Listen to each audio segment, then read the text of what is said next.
welcome to Fridaysews. My name's Sarah. Thanks for joining me today.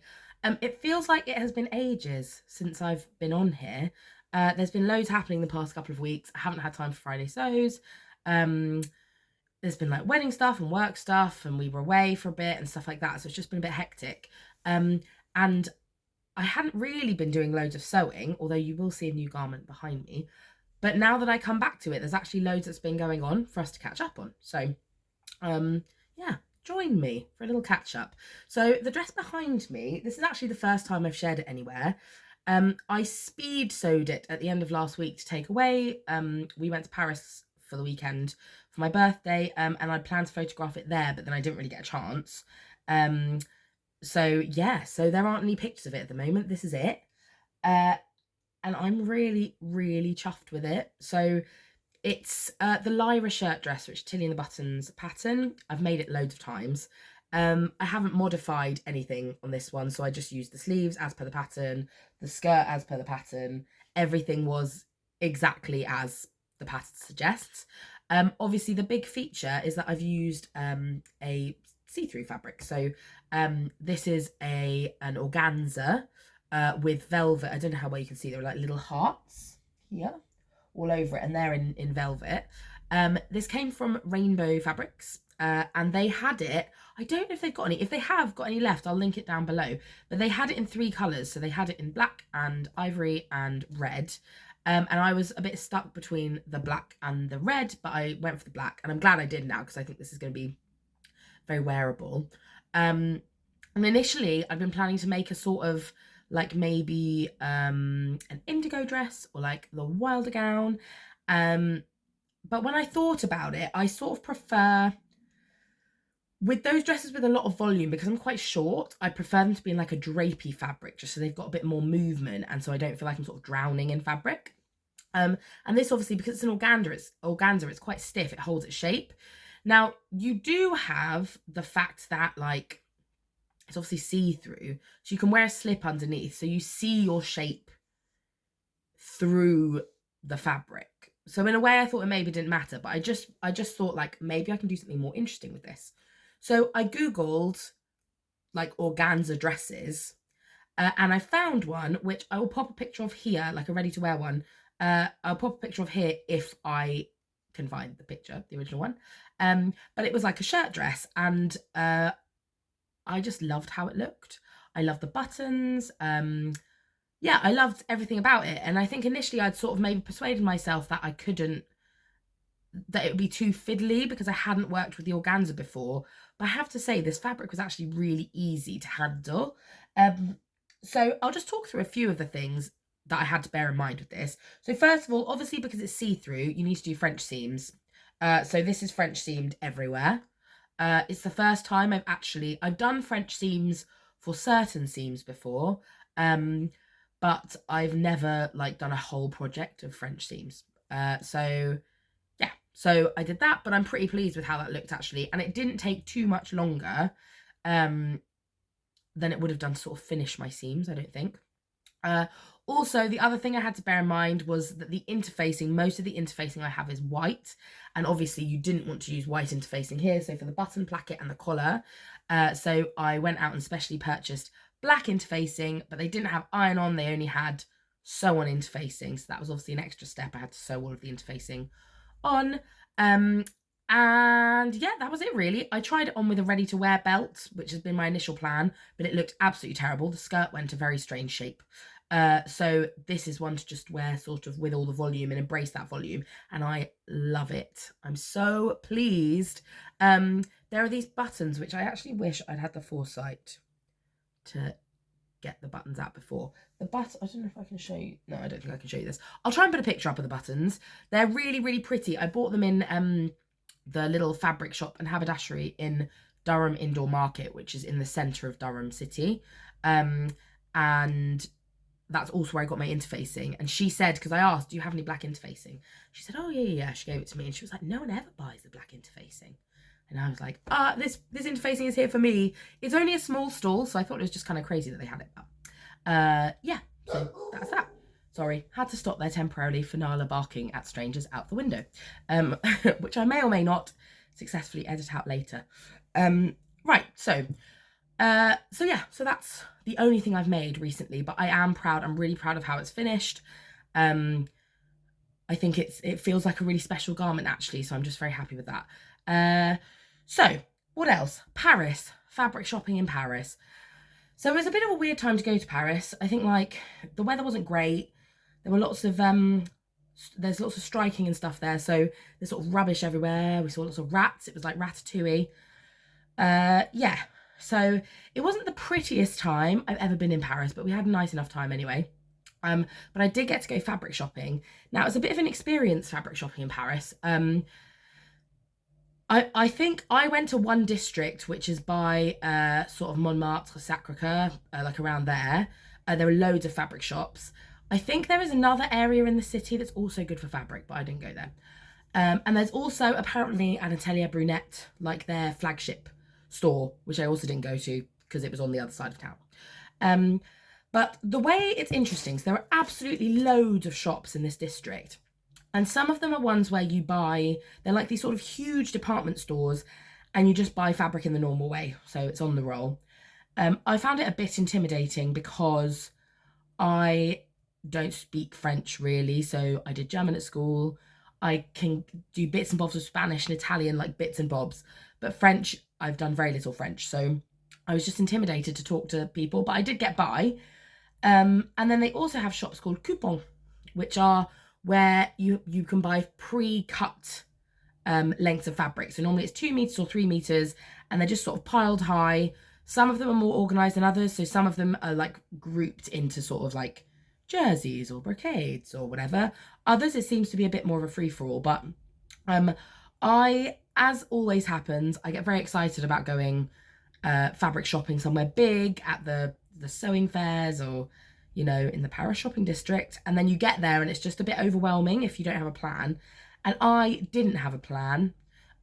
So I bought two things which were actually quite similar-ish to each other. But one is sort of a higher end version and one's like a more budget-friendly version. And they're both, I would say they are both things that I struggle to find regularly when I'm shopping online in the UK. And I do have rough ideas for both of them. So, first up, the first thing I bought was in a coupon store. And I bought 3 meters of this for, I think it was €10. And it's like a broderie anglaise. Now, I don't know how well the colour, it's sort of it's like a green, like a turquoisey green colour. Let me hold that up nice and close. Sorry, you're only getting a double layer there. Let me give you the single layer if I can open it up. Yeah, so it's a cotton broderie. And so the reason I've gone for broderie and the other fabric, which I'll show you in a sec, which is a bit more fancy, is I find it really difficult to find like broderie and chunky laces in like vibrant colours. So often they're in either black or white, which is fine. I love a white broderie, don't get me wrong. Or they're in like sort of lighter colours. And I don't wear a lot of lighter colours, even in the summer. Yeah, normally if I'm wearing something lighter, it will have elements of something bright in it. So I always find that I can't find the broderies that I like. And they had loads of bright options. So this was, yeah, €10 for 3 meters, which is just insane for a cotton broderie.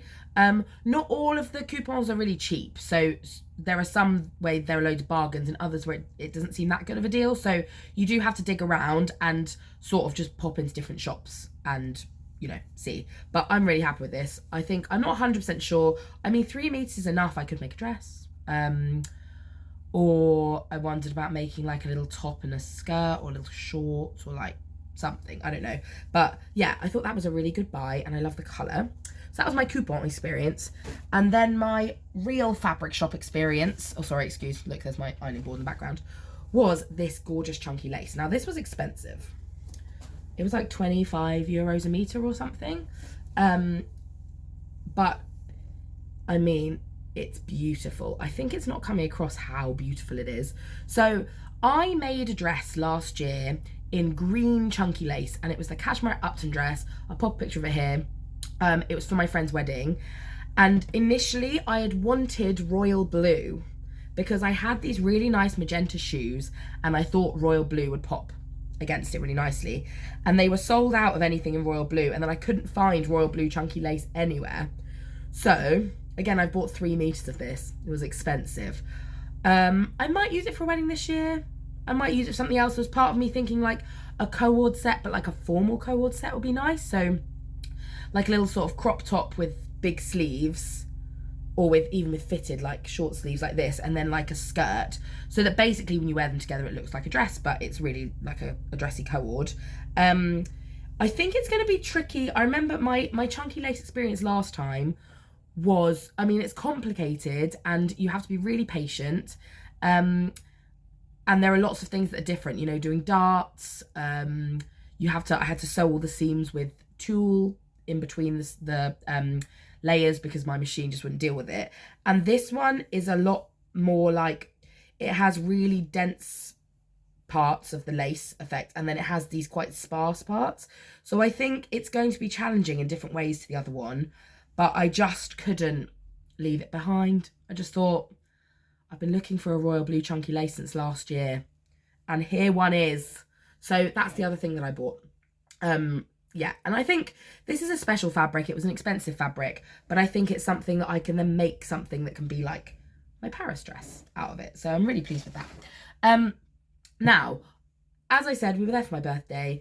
And so that was sort of my birthday present to myself. I've also been given by my parents an overlocker, which I've never had before. It's still in the box because I'm a bit scared of it. I feel like I need enough time and space to like get it out, think about it, watch some videos, work out if I need to buy anything. So I've not experimented with that yet, but the overlocker is downstairs, and I'm sure in a future video I will be talking to you about my beginner overlocker experience. Please let me know if you think I should be scared or not. So yeah, so that's really exciting, and I'm hoping will take my sewing up to the next level. And then what else has been going on really? Oh, I did a photo shoot last week. I don't know if I can share yet what it was. I think the first pattern is being released on Monday. So this was for a different brand, one I've not worked with before. I think their VIPs might have had an email with it in, but yeah, we can't share our pictures and stuff until Monday. But I did that last week, which was really good fun.